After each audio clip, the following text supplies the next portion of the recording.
I want to pause on that, because this is where people tend to get into the, like, well, isn't, is it the religion thing, like their holy land, do they have some sort of right to it? No, is the short answer. And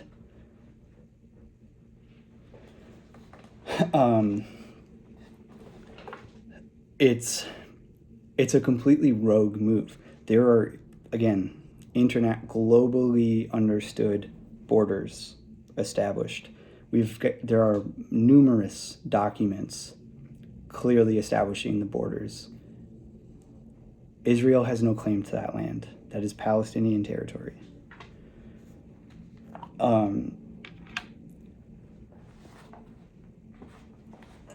So, for half a century, for 50 years, maybe, probably, and more, Israel has been colonizing Palestinian land by building settlements on that land. This is huge, 3 exclamation points. The settlements are in contravention to the Fourth Geneva Convention, which forbids the transfer of population into land colonized by illegal force.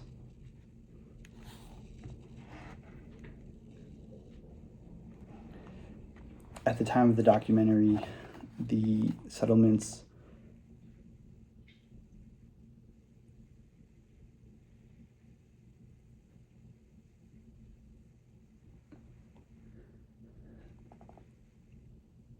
I don't like how. Anyway, at the time of the documentary, the settlements control over 40% of the Gaza Strip. 40%, nearly half of land that's not theirs. So here is introduced the idea of the Israeli matrix of control. These are Jewish-only settlements linked by bypass roads. So this is what I had kind of alluded to this earlier. They have a system of these bypass roads, which they are in complete control of. And that's another thing. The military, again, it's an occupation. They control everything that goes in and out of Palestine, of Gaza, of West Bank. And they've set up, it's notably 40% of the Gaza Strip, and it's basically all of the livable parts of the Strip. And so they're strategically placed and connected by these bypass roads. And systematically what they do is they occupy a territory for military purposes, force the Palestinians out in the name of, like, military operations, whatever.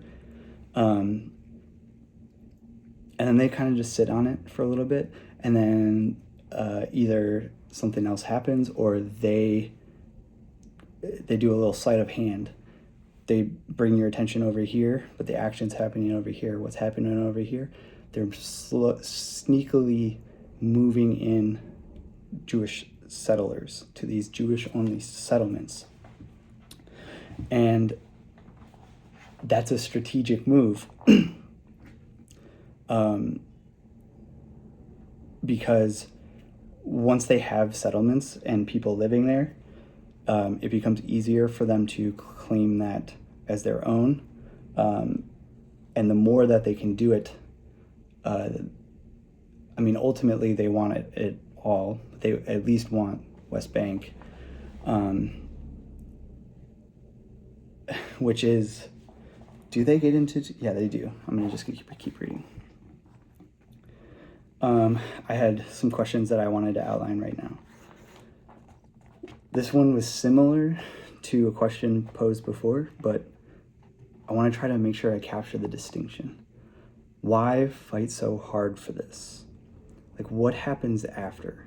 Not in the sense of, I don't think it's just about getting Gaza. I don't think it's just about Palestine. I think it has to do with the entire region. West Bank is the only access to the outside world for Palestine, and it's a major part of that region.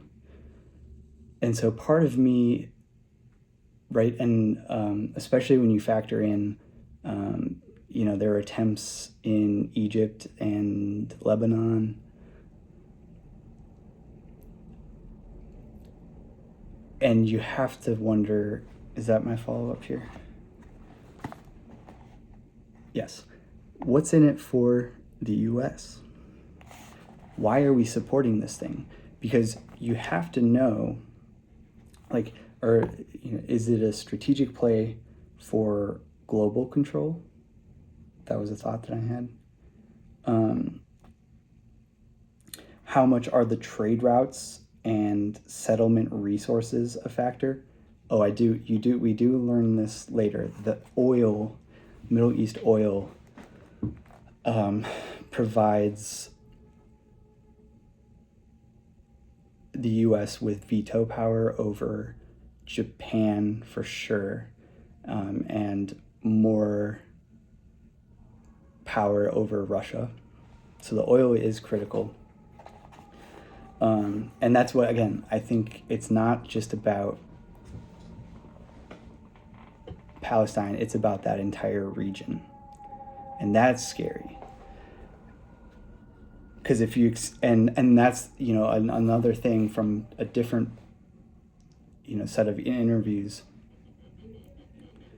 Israel transitioned from security policy to expansive policy. And if you achieve the goal of expanding, are you really going to stop?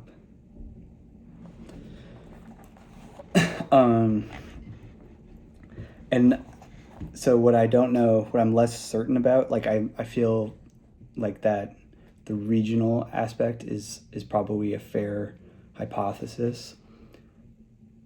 But what does gaining control over that region do globally? And why would the US zero in so much on this angle? I think that it's a domino effect somehow.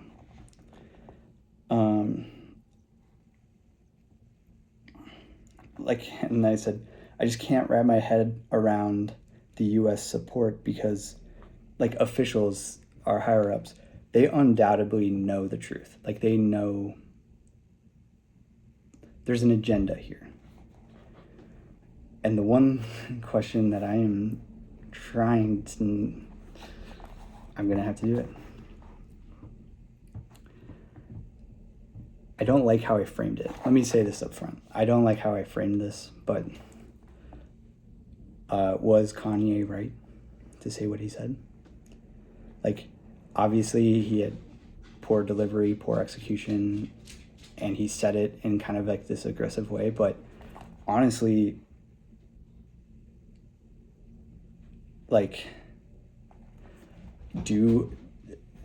does Israel or do the Jews control the US? Are we being manipulated by them? That's another, and that goes back to the Zionist idea.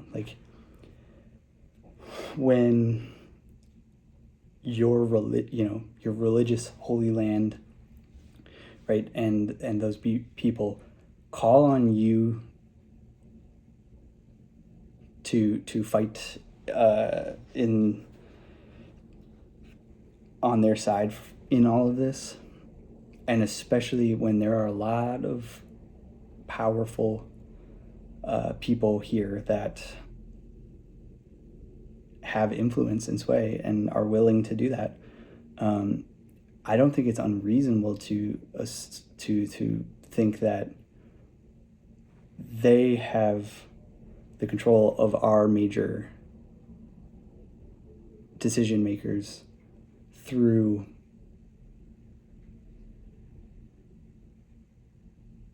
religion.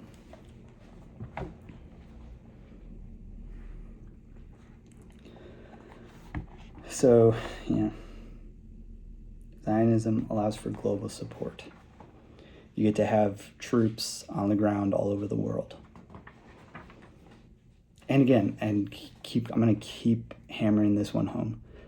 If you cannot separate the actions of the country Israel from the religion, that's a problem.